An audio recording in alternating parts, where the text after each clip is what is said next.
Hello and welcome back. Today's video is a project pan update for Finish 10 in 2020. This is a year-long project pan and I'm pretty excited. I think I'm actually doing very well on this project. I realize I have not updated it in about a month and a half. So yeah, I have exciting progress to show you. If you are interested, I will link my whole project pan playlist in the description box, and let's get into the video. There's only one non-makeup item in this project, and that is this Britney Spears Fantasy Body Spray, which I always talk about how much I love this scent, and I am definitely making progress on it. I think last time I was about to here. I definitely hope I could get this done by the end of the year, and the reason I want to finish this is because I have purchased the perfume, which does smell exactly like this, but it is much longer lasting. But this is a really nice sweet scent, and it's my favorite celebrity perfume. This next item I have not used as much. That is the Catrice HD Liquid Coverage Foundation. If you're watching my Partners in Cream, the All Cream Project Pan, I'm working on the L'Oreal foundation in that, and I've decided to focus on that just because I like the Catrice one more, so I'd rather use up the one that I like less. This is not that old anyway. I think I bought it definitely less than a year ago, and this is one of my favorite foundations, so I'd rather have this one around than that one. I have not marked it yet, but there is like a tiny bit of progress from last time to now. Small amount. I've definitely used it a few times, but yeah, if you saw my video, Drugstore Makeup That Is Better Than High End, I talked about this foundation and how much I love it. I still want to use it up, but yeah, like I said, I'd rather first finish up one that I don't like as much. Alrighty, I have 4 empties so far in this project, so let me just go ahead and tell you about those. Some of these will be recapped from other updates, but I'll mention them anyway. I finished this Becca bronzer. This is a mini of Capri Coast.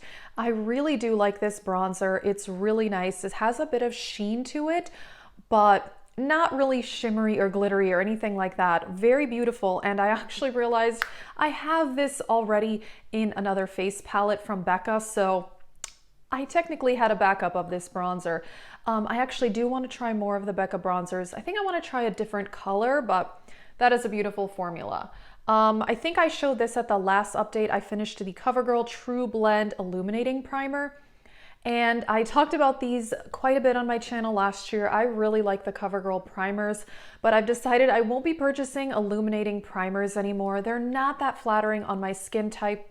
I have combination skin, and since I switched to just pore filling and smoothing type primers, I do feel like my foundation looks better. However, if you like illuminating primers, I would recommend that one from CoverGirl because it is quite good.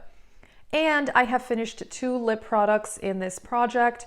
I finished the Morphe liquid lipstick in Virgin. I scraped this all out. I didn't take the stopper out. I don't do that with lip products. It's very, very messy.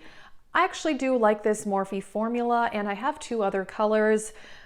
Very nice. This was just a really nude liquid lipstick, and I love liquid lipsticks that are nude and then I put a gloss on top.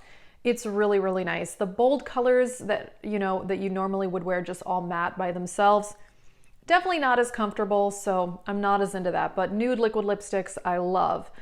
And then I finished the Morphe lip gloss in Boho, which is very similar color actually. It's a bit more pink than the Virgin color. I wore them layered together quite a bit. This is just like a pinky nude gloss. Scraped this all out. This is actually a pretty decent gloss formula. I don't think it's my favorite, but I like it. It was nice. It's very smooth, non-sticky, but I have other gloss formulas that I prefer more. So I don't actually think I would buy more of the Morphe lip glosses. But yeah, I'm really happy that I have finished 2 lip products in this project. That is very exciting.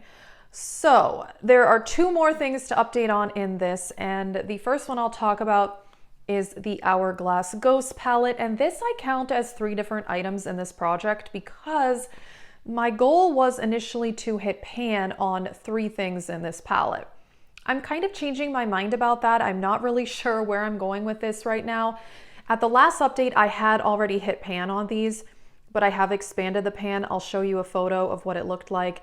This is diffuse light and this is dim light, which are permanent powders from Hourglass.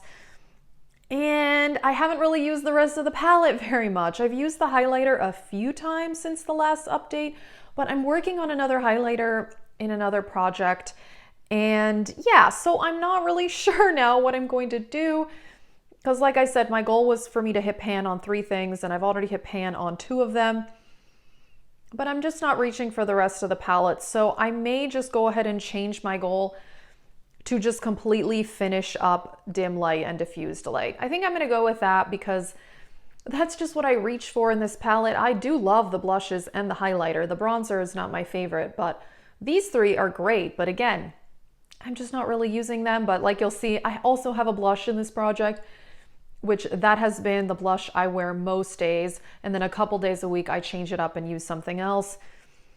Yeah, I think that's what I'm gonna go with. I'm going to change my goal to finish these 2 up, and you know, I'm definitely making progress. I use these as a finishing powder, and a lot of days I'll just mix them together. You know, I did that today. That's kind of my final step, where I just put some powder over my blush, bronzer, and highlight, and it just blends together, and I don't know, it just looks great. And I use the Hourglass powders for that pretty much every single day. Alrighty, and the last item in this project is my Wet n Wild blush in Pearlescent Pink. And this I am trying to completely finish up. I'll show you a picture of what it looked like last time. I am definitely making progress. I can tell that the pan has expanded. Blush is really hard to pan. You know, for me, I think it is the #1 most difficult item for me to pan. And last year I finished 1 blush. And I want to finish this. I really, really do. I mean, I think I could. I'm definitely getting there. And this is a fairly powdery blush. It's not crazy pigmented. So I do tend to put more of this on than like one of my really, really pigmented blushes. But it is really nice and I do love it. And this is like such a good everyday color because it's kind of a peachy pink. I feel like it goes with any eye look. Yeah, I am definitely still enjoying it, but I want to get this done. I want to finish a blush. I think I could, but yeah, this is something that may take until the very last second before it is finished. Alrighty, that is it for this project pan update. I do feel like I'm doing pretty well on this, and it is a year-long project. So I'm actually hoping to be able to hit all my goals on this one. And yeah, I think that's a good idea to change my goals on the Hourglass palette because I'm just not reaching for those other items in it as much. Therefore, I think trying to finish dim light and diffused light is probably the best way to go because I just reach for them on an everyday basis and really enjoy those. Yeah, that is it for this project pan update. If you're interested, my project pan and my Pan That Palette playlists will be in the description box. That is it. Thank you so much for watching.